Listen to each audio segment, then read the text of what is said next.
قیامت کے دن میں کہوں گا صفیہ میں تمہیں نہیں پہچانتا، یہ کہے گی مولانا صاحب میں آپ کو نہیں پہچانتی، یہ یوسف میرا بیٹا بیٹھا ہے۔ میں کہوں گا کون ہو، کہاں سے آئے ہو؟ یہ کہے گا ابا آپ کون ہو، کہاں سے آئے ہو؟ بھائی بھائی کو نہیں پہچانے گا۔ ماں اور اولاد کا کتنا گہرا رشتہ ہوتا ہے۔ ماں کہے گی میں نے تمہیں جنا ہی نہیں ہے، اور جب جہنم میں ایک چیخ مارے گی تو سارے انسان اور فرشتے اور انبیاء ایسے گریں گے، اور سب نفسی نفسی، آدم علیہ السلام نفسی نفسی، نوح علیہ السلام نفسی نفسی، ابراہیم علیہ السلام نفسی نفسی، اسماعیل، اسحاق، یعقوب، یوسف، یونس، عیسیٰ، موسیٰ، یوشع، لوط، شعیب، صالح، ہود، سارے انبیاء نفسی نفسی نفسی نفسی، میری جان بچا میری جان بچا۔ ایک طرف سے ایک آواز آئے گی، ایک آواز آئے گی، امتی امتی۔ واہ یا رسول اللہ، ہم آپ پہ قربان جائیں۔ جس دن ماں نہیں پوچھ رہی، نبی نہیں پوچھ رہے، بیٹا نہیں پوچھ رہا، بھائی نہیں پوچھ رہا، یا رب امتی امتی، یا رب امتی امتی، یا اللہ میری امت، یا اللہ میری امت، یا اللہ میری امت۔ تو نظریں طواف کریں گی، یہ آواز کہاں سے آ رہی ہے؟ یہ کون بول رہا ہے؟ سب سے الگ کون ہے جو امتی امتی کہہ رہا ہے؟ جب نظریں آواز کی طرف چلتے چلتے چلتے چلتے پہنچیں گی تو وہاں میرے آپ کے جھولی پھیلا کے کھڑے، یا میری امت کو، یا اللہ میری امت کو۔ کون سی امت جو ساری زندگی شرابیں بیچتے رہے، جوئے کھیلتے رہے، زنا کرتے رہے، سود کھاتے رہے، جھوٹ بولتے، چوریاں کرتے رہے، ڈاکے مارتے۔ میرا نبی کہہ رہا ہے میری امت کو بچا لے، میری امت کو بچا۔ تو اس سے پیار نہ کرے تو اور کس سے کرے؟ موت پہ رشتے ٹوٹ جاتے، میرے نبی نے اس دن بھی اپنے رشتے کو نہیں توڑا۔ ابراہیم جیسی شخصیت کہیں گے سنو اے اللہ تیری میری دوستی کا واسطہ مجھے بچا لے، تیری میری دوستی کا واسطہ مجھے بچا۔ عیسیٰ علیہ السلام کہیں گے یا اللہ میں اپنی ماں مریم کا بھی سوال نہیں کرتا، میری جان بچا لے، مریم جانے تو جانے میری عیسیٰ۔ 5 بڑے رسول ہیں، نوح، ابراہیم، موسیٰ، عیسیٰ، محمد صلی اللہ علیہ الصلوات والتسلیمات۔ عیسیٰ علیہ السلام کہیں گے یا اللہ میں اپنی ماں مریم کا بھی سوال نہیں کرتا، میری جان بچا۔ اور میرا نبی کہے یا اللہ میری امت کو بچا لے۔ کون سی امت؟ انہوں نے ساری زندگی اس کا مذاق اڑایا۔ میرا نبی کہتا دفع ہو جاؤ، دور ہو جاؤ میری نظروں سے، تم نے میری نسل کو قتل کیا، تم نے میرے گھرانے کو اجاڑ دیا۔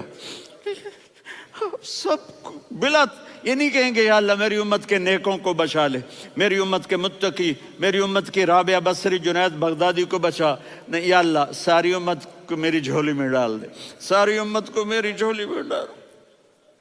یہاں اللہ کہے گا وَلَسَوْفَ يُعْطِيكَ رَبُّكَ فَتَرْضَىٰ۔ معافی چاہتا ہوں میں جذباتی ہو گیا ہوں۔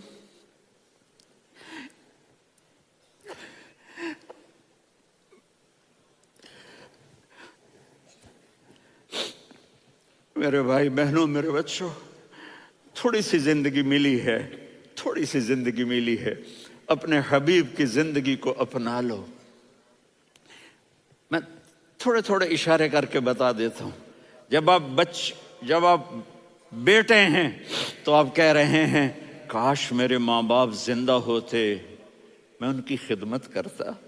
پھر فرمایا اور نہیں تو میری ماں تو ہوتی، چونکہ ماں کو دیکھا ہے نا، باپ کو دیکھا نہیں ہے، تو فرمایا کاش میری ماں زندہ ہوتی اور میں عشاء کی نماز کے لیے مصلی پہ کھڑے ہو کے الحمدللہ رب العالمین پڑھ رہا ہوتا، اور ادھر سے میری ماں مجھے بلاتی محمد، تو میں نماز توڑ کے کہتا جی اماں جان میں آ رہا ہوں، نماز پھر پڑھا دوں گا۔ اپنے والدین کی عزت کرو۔ یہاں کا بڑھاپا بڑا خوفناک ہے کہ اولادیں چھوڑ جاتی ہیں اور ماں باپ ٹوائلٹ جانے سے بھی عاجز ہوتے ہیں۔ اپنی ماں کی دعا لو، اپنے باپ کی دعا لو۔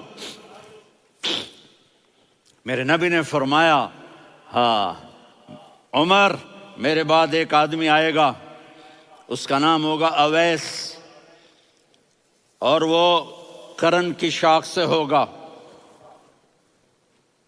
ہو گیا ٹائم؟ اچھا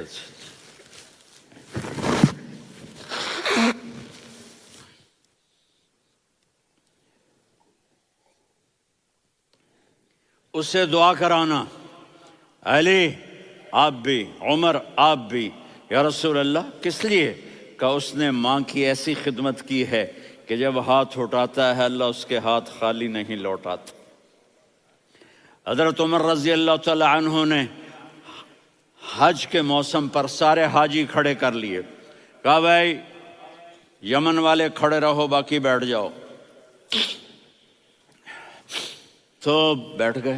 پھر فرمایا کہ یمن والے بیٹھ جاؤ، قرن والے کھڑے رہ جاؤ۔ تو ایک آدمی کھڑا رہا، کہا تم قرنی ہو؟ کہا جی ہاں۔ اویس کو جانتے ہو؟ جی میرے بھائی کا بیٹا ہے، لیکن تھوڑا پاگل سا ہے، آپ کیوں پوچھ رہے ہیں؟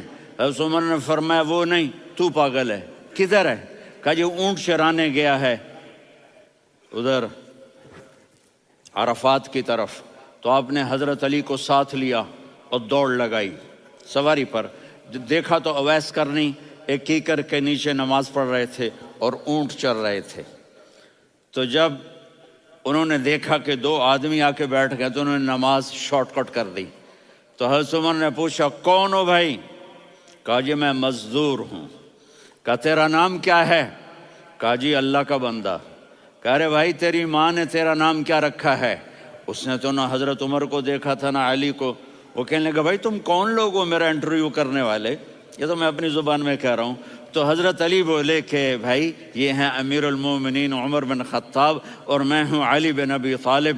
تو وہ ایسے کانپنے لگے، میں معافی چاہتا ہوں، میں پہلی دفعہ آیا ہوں، میں نے آپ کو دیکھا نہیں، فرمائیے آپ۔ حضرت عمر نے کہا ہاتھ اٹھا ہمارے لیے دعا کر۔ تو وہ رونے لگے، آپ نبی کے صحابی، میں عاجز مسکین میں دعا کروں؟ میری اوقات ہے میں دعا کروں؟ کہاں، ہمیں ہمارے نبی نے فرمایا تھا اویس آئے تو دعا کروانی ہے۔ عمر اور علی جیسی ہستیوں کو دعا کے لیے کہا جا رہا ہے۔ پیچھے تہجد ہے؟ نہیں۔ جہاد ہے؟ نہیں۔ علم ہے؟ نہیں۔ نماز ہے؟ نہیں۔ روزہ ہے؟ نہیں۔ زکوٰۃ ہے؟ نہیں۔ خیرات ہے؟ نہیں۔ کیا ہے؟ ماں کی خدمت، ماں کی خدمت، ماں کی خدمت۔ میرے نبی نے فرمایا لوگ جنت میں چلیں گے، اویس چلے گا۔ جب گیٹ پر پہنچے گا تو اللہ کہیں گے اویس کو پیچھے ہٹا دو، باقی اندر چلے جاؤ۔ تو اویس کرنے ڈر جائیں گے کہ یا اللہ جنت کے دروازے پر مجھے پیچھے ہٹا دیا۔ تو اللہ کہیں گے پیچھے دیکھو، ویسے پیچھے مڑ کے دیکھیں گے تو لوگوں کا مجمع ہوگا جو جہنم میں جا رہے ہوں گے، ایمان والے، گنہگار مسلمان۔ تو میرا اللہ کہے گا اویس اپنی انگلی کو پھیرتا جا، جس جس پر تیری انگلی پڑے گی تیری تو فیل سب کو جنت میں ڈال دوں گا۔ یہ ماں ہے، صرف ڈالر ہی سب کچھ نہیں ہے، یہ ماں ہے۔ میرے نبی نے فرمایا تیرا باپ تیری جنت کا سب سے بڑا دروازہ ہے، اگر تو نے باپ کو ناراض کر کے موت پائی تو تیرے لیے جنت کا دروازہ کھل نہ سکے گا۔ یہ باپ کا مقام ہے۔ پھر آپ نے 11 شادیاں کی، کیوں کی؟ سنو حدیث، ما تزوجت وما زوجت الا بوحی من السماء نزل به جبریل۔ کہ میرے ساتھیوں سنو، اللہ کی قسم میں نے کوئی شادی اپنی مرضی سے نہیں کی، میرے اللہ نے فرمایا یہاں کرو، میں نے کی۔ میں نے اپنی بیٹی وہاں دی جہاں میرے اللہ نے فرمایا۔ تو اتنی شادیاں کیوں کی ہیں؟ ہمیں گھر کی زندگی سمجھانے کے لیے۔ میری بات غور سے سنو، دنیا کا سب سے بڑا رشتہ خاوند اور بیوی ہے، سب سے مقدس رشتہ ماں باپ ہے، لیکن سب سے بڑا رشتہ خاوند اور بیوی ہے۔ جب یہ ٹوٹ جاتا ہے تو پوری نسل برباد ہو جاتی ہے۔ اس لیے آپ نے زندگی گزار کے دکھائی۔ آپ گھر میں جھاڑو دے رہے ہیں، آپ آٹا گوندھ رہے ہیں، آپ حضرت عائشہ کو لقمے بنا کے کھلا رہے ہیں، اور حضرت عائشہ کی دلداری کے لیے فرما رہے ہیں، عائشہ سننا حدیث طبرانی کی، عائشہ انہو لیہون علی الموت ان اریتک زوجتی فی الجنہ۔ عائشہ مجھے جب سے پتا چلا ہے نا کہ تو جنت میں میری بیوی ہے تو مجھے تو مرنے کا شوق لگ گیا ہے۔ اللہ کی قسم ہمیں سکھانے کے لیے تھا۔ جس نے اللہ کو دیکھ لیا ہو اسے عورت کی کیا خواہش رہ جاتی ہے۔ یہ ہمیں سکھانے کے لیے تھا کہ سب سے زیادہ عزت بیوی اپنے خاوند کو دے، خاوند اپنی بیوی کو دے۔ ہن لباس لکم وانتم لباس لہن، تمہاری بیوی تمہارا لباس ہے، اور اللہ بیوی سے کہتا تیرا خاوند تیرا لباس ہے۔ آپ نے 11 گھروں کو کس طرح آباد کیا، کس محبت سے کیا کہ 2 مہینے چولہا نہیں جلتا اور کسی کی زبان پر شکایت نہیں۔ یہ حسن سلوک، یہ محبت۔ حضرت عائشہ کی عمر تھوڑی تھی، جہاد کے سفر سے واپسی ہو رہی، تو آپ نے صحابہ سے کہا بھی چلے جاؤ سارے آگے چلے گئے، تو صرف آپ دونوں رہ گئے۔ تو آپ نے کہا عائشہ دوڑ لگائیں۔ سبحان اللہ، حضرت اما عائشہ نے نہیں کہا، میرے نے عائشہ دوڑ لگائیں، میں کہا جی لگائیں۔ تو کہنے لگے ہم نے دوڑ لگائی، تو کہنے لگے میں آگے نکل گئی آپ پیچھے رہ گئے۔ چند سال گزرے تو پھر ہم جہاد کے سفر سے آ رہے تھے، تو آپ نے کہا صحابہ سے جاؤ بھی چلے جاؤ آگے آگے آگے آگے، وہ غائب ہو گئے۔ پھر آپ نے کہا عائشہ دوڑ لگائیں، تو میں نے کہا جی لگائیں۔ کون دنوں ذرا میں موٹی ہو گئی تھی، تو جب دوڑ لگی تو میرے نبی آگے نکل گئے، میں پیچھے رہ گئی۔ تو ہم نے کہا ہاذہ بتلک، عائشہ تو میں اب برابر ہو گئے، ایک دوڑ تم نے جیتی ایک دوڑ میں نے جیتی۔ یہ ہمیں گھر کی زندگی سکھانے کے لیے تھا کہ گھر میں بیوی کے ساتھ کیسا ہونا چاہیے۔ اور عورتوں کے لیے کہا اگر میری شریعت میں سجدہ ہوتا تو میں بیوی سے کہتا اپنے خاوند کو سجدہ کرے، تاکہ ایک نسل تیار ہو، بیلنس زندگی گزارو۔ میں نے کل بھی کہا تھا، آج بھی کہہ رہا ہوں، امبیلنس لائف ہماری اولاد کو تباہ کر رہی ہے۔ میرے پاس پرسوں 30-40 لوگ آ گئے، وہ یہاں جو ایک سلمہ صاحبہ ہیں، سلمہ ہی نام ہے نا، سلمہ زاہد، تو ایک نے کہا جی یہاں ہم اولاد کے بارے میں بڑے پریشان ہیں، کیا کریں، کوئی ہمیں اس کا سلوشن بتائیں۔ میں نے کہا بہت آسان ہے، ماں اپنے بچے کو ٹائم دے، نصیحت کی بات نہیں کر رہا ہوں، ٹائم دے۔ میں نے کل آپ کو شکل بنا کے دکھایا تھا کہ میرے نبی حسن حسین کو کمر پہ بٹھا کے کمرے میں چکر لگاتے ہیں۔ اتنے بڑے ہستی، اتنے بڑے نبی، اور بچوں کے لیے وقت نکال رہے ہیں اور ان کو لے کر گھوم رہے ہیں۔ پھر دونوں بھائیوں کو اتار دیتے اور ان کی بہن زینب کو بٹھاتے اور پھر کمرے میں چکر لگاتے، پھر فرماتے تمہارا اونٹ کیسا ہے۔ ایک دفعہ آپ سجدے میں گئے، فرض نماز، فرض، اور سجدہ لمبا، اتنا لمبا ہوا کہ صحابہ سمجھے اللہ کے نبی فوت ہو گئے۔ عبداللہ بن مسعود فرماتے ہیں میں پہلی صف میں تھا تو میں نے یوں کر کے دیکھا بھی چکر کی ہے، تو دیکھا دونوں بھائی حسن حسین میرے نبی کی کمر پہ چڑھے ہوئے تھے اور میرے نبی نے سجدے سے سر نہیں اٹھایا۔ یہ کام کرو تو بچے تم سے پیار کریں گے۔ تم کہتے ہو بچے ہم سے ڈرتے نہیں، میں نے کل بھی کہا تھا ڈائن نہ بنو، ماں بنو، تھانے دار نہ بنو، باپ بنو۔ تو انہوں نے ایسے ہاتھ آگے کیا کہ میں بچوں کو نیچے اتاروں، تو مجھے دیکھنا، آپ نے یہاں سے ایسے سجدہ ہوتا ہے نا، تو آپ نے ادھر یا ادھر سے دیکھا کہ ایک ہاتھ آگے آ رہا ہے میرے بچوں کو اتارنے کے لیے، تو آپ نے سجدے میں